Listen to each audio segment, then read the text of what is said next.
Day 6 of the Cairns Cup saw another round of intense classical chess as we had just one decisive game that proved pivotal for the standings.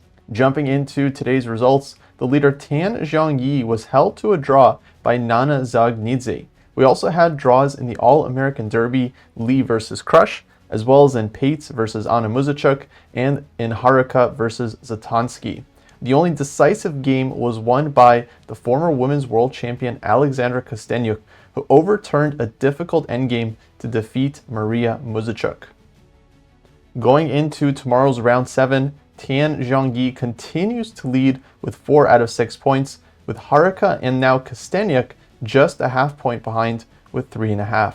Going into the games, we'll start with Dzagnidze against Tan Zhongyi. This one was a Queen's Gambit declined classical variation with bishop to g5, and this was a very, very solid game through and through. We saw an early exchange on e7, trades on d5, bishop to d3, c5, and now takes, castles. Black is left with a classical hanging pawn structure, and overall just a very, very solid position as both sides get their pieces out. Bishop b5, we saw an exchange on d7, queen a3, rook to b4, and pretty quickly here everything gets traded off after rook takes d5, bishop takes f3, gf, queen to f6. White's king is a little bit weak, but there's not a ton black can do here. King to g2, and we trade a couple more pawns off as well. After rook d8, rook c8, queen g5 check. The players ended up repeating here with queen to g5, queen to b5, with neither side really having any chance to fight for the advantage, and this game was agreed drawn. Next up, we had a very interesting game between Paehtz and Muzychuk. This one started off as Fianchetto Grunfeld opening here with an early c4 from white, dc4, queen a4 check, knight c6, castles e5, and now the tactics start with knight takes e5. Here, after bishop takes e5, white takes on c6, takes, queen takes c6 check. At this point, white has sacrificed the piece. Muzychuk was playing very, very quickly here, still with over 2 hours on her clock. Paehtz had already started spending time, but did seem like she knew what she was doing. Queen to e4 now. Again, white has sacrificed a piece, but can actually win it back due to the pin on the e-file. This is the point of white's tactic. Now after f6, f4, bishop f5. White repeated once here, goes back, bishop f5, and now queen to e3. And the fun continues. Bishop h3, this is the first time Muzychuk actually spent any time in the game, 5 minutes on this move, but now rook to f3, and once again, white is going to be winning the piece back. So the position is very, very complicated. The engines say it's about equal, but clearly very, very unclear. Both kings open and in potential danger. So knight h6, white finally regains the piece. Knight f5, queen to a3, queen d4 check, rook f2, fe5. Both players here are playing very, very accurately. Now queen a4 check from Paehtz and d3. What a fun move. After takes, white's idea is bishop to g5. She gets to develop with tempo at the cost of this d-pawn. King to f7, and now queen to c6 was the follow-up. D takes e2, queen f6 check. And at this point, either black's king is getting mated, or we have a perpetual check, as otherwise white is about to get mated with e1 equals queen. So king to g8, queen e6 check was the follow-up, and the players do find a repetition here after king g7, queen f6. This one is absolutely forced. If the king was to step to f8, then white would actually have bishop h6 mate on the board. The knight, of course, cannot take because it is pinned by the rook on f2, which is also pinned by the queen on d4, but white's rook still counts. So of course, instead we had king to g7, and the game is agreed drawn. Very, very exciting game, ends in a forced draw by perpetual. So otherwise white was about to get mated themselves. Next up, we have Harika against Zatonskih. This one started off as a French, and here Harika repeats the line that Tan Zhongyi played against Zatonskih in an earlier round, winning a very, very nice game. In that game, we saw knight f3 and bishop to d3. Here, white goes knight f3 and queen d3, a different setup looking to castle queenside. Here, the game goes into the endgame after takes, queen d4. We get this endgame on the board, and maybe white is a tiny bit better here, but really not much. And for this first part, Zatonskih holds just fine, getting the pieces out, rook a7, rook to c7. Harika did have a chance in this one, to get an advantage here after knight to d3. At this point, black is doing fine, but it's a little bit uncomfortable as white's king is closer to the queen side, and white does have the 3 versus 2 majority, which means one day white might be able to create a pass pawn on this side of the board. So a5, a3, rook to b7, knight d3, knight d7, and now at this point, rook d4 is played. The Engines liked rook to d5 at this point, just going after the pawns on the 5th rank. It seems like black might have been under a little bit of pressure here. Instead, we saw rook to d4, knight c5, a trade of knights going into the rook endgame, and rook to d5, forcing a pair of rooks off. And after a4, king c2, king e6, rook to d4, f5, white does get a chance here. The rook to b4, and now c4. She finds this breakthrough. Black goes rook to c7, king to c3, takes on c4. Here, Harika decides to take the c pawn, leaving black with a seemingly very weak a pawn. The Zatonskih does have to defend with rook a7. However, it might have been better to take the a pawn, because here black also has to keep this pawn defended, so black nevertheless has a weak pawn. But white also has a second plan of advancing the rook and then starting to push the a pawn forward, which is now a passed pawn. So this actually might have given Harika some very serious winning chances in this rook endgame had she taken the a pawn. Instead, she took here, and now after rook a7, seemed like Zatonskih had no issues holding this one, just giving checks, bringing the rook back. Very, very hard for white to make progress. You don't want to play b3. That just allows black to trade off their weakness, and then white's a pawn is going to be very, very hard to push. So instead, we saw h4, g3, looking to make some room on the king side, but there's really not much white can do here. Black holds very, very solidly. And eventually, we get rook to b8, rook e5, Zatonskih finding the moment to activate her rook. And at this point, black is totally fine. b4, black could have taken on Paehtz here, decides not to. Goes for rook to g4, putting pressure on g3. We get check, rook to c3, and once again, things are very, very equal here. The game concluded after king b5, rook c5 check, as the players find the repetition here. At this point, white no longer has any real tries. Black's rook is active, the king is active. This is a nice pass pawn on b4, but it's simply very, very hard to push. And yeah, draw is the rightful result. Moving on between the game between Alice Lee and Irina Krush. Here, Alice had white in this game as it starts off with a Catalan. Krush goes for bishop to b4 check, followed by bishop to e7. Nowadays, this is known as one of the absolute most solid lines for black against the Catalan. The idea, of course, is to drag white's bishop to d2, where then it takes time for white to put the bishop where it actually wants to be on b2. Alice does exactly this, spending a couple tempi to bring the bishop over to b2. But overall, this game was very, very solid out of the opening. Here, black has essentially solved all their problems by getting the c5 break-in, getting all the pieces developed, and really white has no advantage to fight for. Nevertheless, game continues. Both sides complete their development. D takes c5, bishop c5, knight fe5. We get a trade of bishops. Throws a knight takes d7, king g2. Here, the Engines kind of like queen f3 here for white, inviting this endgame after takes, king takes f3. And indeed, maybe white will have a small advantage here. Instead, we saw king to g1 back, keeping the queens on the board. Trades on d7, queen f3, b5. Eventually, more pieces do come off here. Now queen to d5. White has nothing better than to go for this endgame. And this one is very, very drawish. Neither side has any significant weaknesses.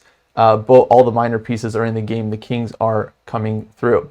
That said, we got the exchange of knights, and we end up in this endgame with the same colored bishops. And this one actually goes on for quite some time, as it is Alice who starts pushing a little bit here on the king side, bringing the king around, eventually playing for f5 and now e5. And yeah, optically, white does have the better bishop here, does play g5. If black were to take this one, that would be nice for white, as you can take on e5, and eventually this pawn on g5 would be picked up as well. But of course, black is not taking. Black is keeping solid with the king on e8, and eventually this king can come to f7 if needed. So basically, black does have a fortress here. Alice actually played this one for a good 40 moves, looking to break through, just trying to maximize her chances. Really nothing to lose here for white. Short of a blunder, you can't really lose this endgame, so no risk in trying to break through. But ultimately, there was no plan to get in. Black's king stops white's king from invading on the king side, and yeah, not much to do. Eventually, Alice does commit to the draw with g6 check. We get a couple more moves just maneuvering around, but at this point, neither side can get in. Both sides have a fortress if they want it, and yeah, eventually the players did find a repetition, and this game was drawn as well. Finally, we've got the game between Kosteniuk against Mariya Muzychuk. This was a very, very interesting and dramatic game in the end. Starts off as a Caro-Kann. White plays a 2 knights variation, takes on e4, knight f6, queen e2 here. This is a fairly solid line for black, and maybe white gets the chance to fight for a small advantage here out of this opening, but actually quickly it did turn into black's favor here after a5, bishop f1. Perhaps white should have played a4 to take some space on the queen side, because what happens in the game after bishop f1, bishop f5, white's queen gets under a bit of fire here. a4, queen a3, and now b5. And it's definitely black that gets the more comfortable game here. Now rook to d8, bishop f8 is coming, and white's queen on a3, definitely not a very happy piece. So rook d1, f6, knight to d3, e6, now threatening bishop f8. The knight has to come to c5, but e5, bishop f8 is a big problem here for white. So taking would be very, very difficult for the knight on c5. Instead, we see b4, trying to rescue the queen from the queen side at the cost of a structure.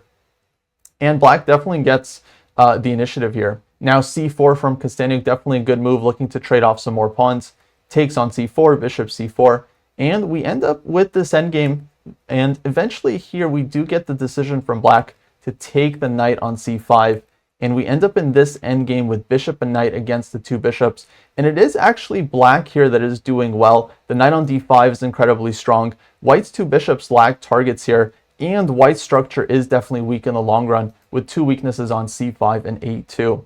So at this point, it's definitely Muzychuk playing for the win here, and she does try to convert this one, improving the king, h5, rook b4, and eventually rook a3. This move doesn't seem right. Instead, the engines really like this idea of actually bringing the king back to f7 and then playing knight to e7, looking to exchange off the light squared bishops. If black can achieve that, then white's a pawn becomes a big weakness, and then of course black can try to play good knight against bad bishop. So rook a3, keeping the pressure on. So actually totally fine. The game continues. Rook a4, king d7, and rook a4. Now we get the first trade of rooks, and black comes in with rook to b2, rook to c2, and now Muzychuk decides to trade the second pair of rooks, which definitely seems to be a very, very serious mistake. Black's rook was very strong here, and black should have kept the rook on the board. For example, with a move like rook to b1, just keeping the rook active. King f2, the engine likes g4 here. If white takes this one, black could take with the pawn or with the bishop, either way. And it seems like black has a very, very nice advantage in this endgame. The e-pawn is now passed. The knight on d5 is still very strong. And white's pieces are just very, very poorly coordinated here. And yeah, everything going in black's favor. After the second trade of rooks, however, now this endgame is totally fine for white with the 2 bishops, knight e3, bishop to g6. Some pawns start getting traded off here, and the game definitely looked like it was heading in a very drawish direction, knight to d4. But all of a sudden, h4, black takes, g takes h4, and white gets this passed h-pawn. In fact, maybe black shouldn't have taken on h4, maybe just holding with a move like king to e7, allowing white to take on g5. Looks a little funny to create some weaknesses, but at least white isn't making a passed pawn here. In the game, we had takes, bishop to d5, bishop to d8, and again, things feel very, very drawish with the reduced material. Black gets e4 in, trading off another pair of pawns, but now takes, bishop to c7, hitting the f-pawn, knight to b3, and bishop to d6. So not trading off more pawns, but actually keeping the c-pawn alive.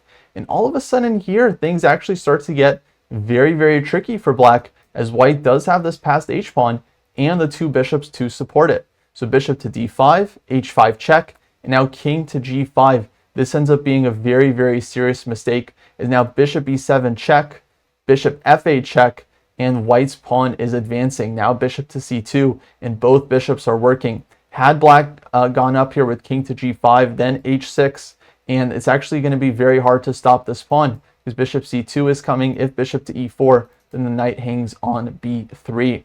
In fact, the engines even suggested this idea earlier. Instead of bishop e7 check, bishop takes f4, king takes f4, and then h6 here was possibly very, very strong as well, where black would have to give back the piece in order to stop this pawn of something like bishop e4, bishop takes b3. And apparently that endgame might be winning for white. Instead, the game actually took a very logical continuation. Check, check on f8, king h7, bishop c2 check, the king drops back, and now the bishop comes back to d6, and white wants to play h6, h7 check, followed by bishop to e5, and the pawn is simply getting escorted home. So at this point, things are very difficult for black. Knight to d4, bishop d3, knight e6 is played, but now h6, knight to g5, black is forced to play this one in order to stop the pawn. The last chance may have been bishop to e6 here, just giving up the f4 pawn in order to play bishop to f5, but this one likely very, very good winning chances for white, probably winning with best play, as now white keeps the two bishops and now has the extra pawn. However, knight e6, h6, knight to g5 was the game continuation. White takes this pawn on f4. Muzychuk goes for knight h3 check, finally trading off one of white's bishops, but this bishop and pawn endgame does end up completely lost for black. However, at this point, there wasn't a ton black can do. White essentially does have a winning position at this point. So we do get the single bishop endgame, and now the problem is that white's king is heading to d6 and white is winning the c-pawn. Now, if black could give up the bishop for white's c-pawn and keep the king on this side of the board, that would actually be a draw. That would be a theoretical draw because white has the wrong color bishop with the rook pawn. However, white is not going to let that happen. White is first going to win the c-pawn and then simply force black's bishop off the diagonal. So the game saw king e5, king f7, bishop e4, bishop a4, king to d6. And at this point, Muzychuk actually ran out of time. She didn't get her move off bishop b5 in time. She runs out of time on the clock at this point, relying on the increment, but it was a losing endgame. For example, white could take on c6 here. Black cannot trade bishops. Black has to keep the bishop somewhere on a6, for example, but then white will play bishop to d7 and try to run the pawn home. Black has to make sure to try and stop the pawn. Of course, if white plays c6 here, black would take on c6, and this would be an immediate draw, but white doesn't have to do this. They can maneuver the bishop around and block this diagonal, and eventually the pawn will promote. And so, yeah, nice win by Kosteniuk. Definitely a big turnaround, as she was on the defensive side for most of this game, but she finds her chance in the endgame, and with that, she's now tied for second place and just a half point behind the leader, Zhongyi. So that brings us into tomorrow's round 7, where we got Zhongyi white against Elisabeth Paehtz, Krush white against Dzagnidze, Zatonskih white against Kosteniuk, Mariya Muzychuk white against Alice Lee, and Anna Muzychuk white against Harika Dronavalli. It should be another very, very exciting round and a dramatic finish, as we only have 3 rounds left to play in the Cairns Cup. Folks, hope you enjoyed this recap, and I'll see you in the next one. Take care.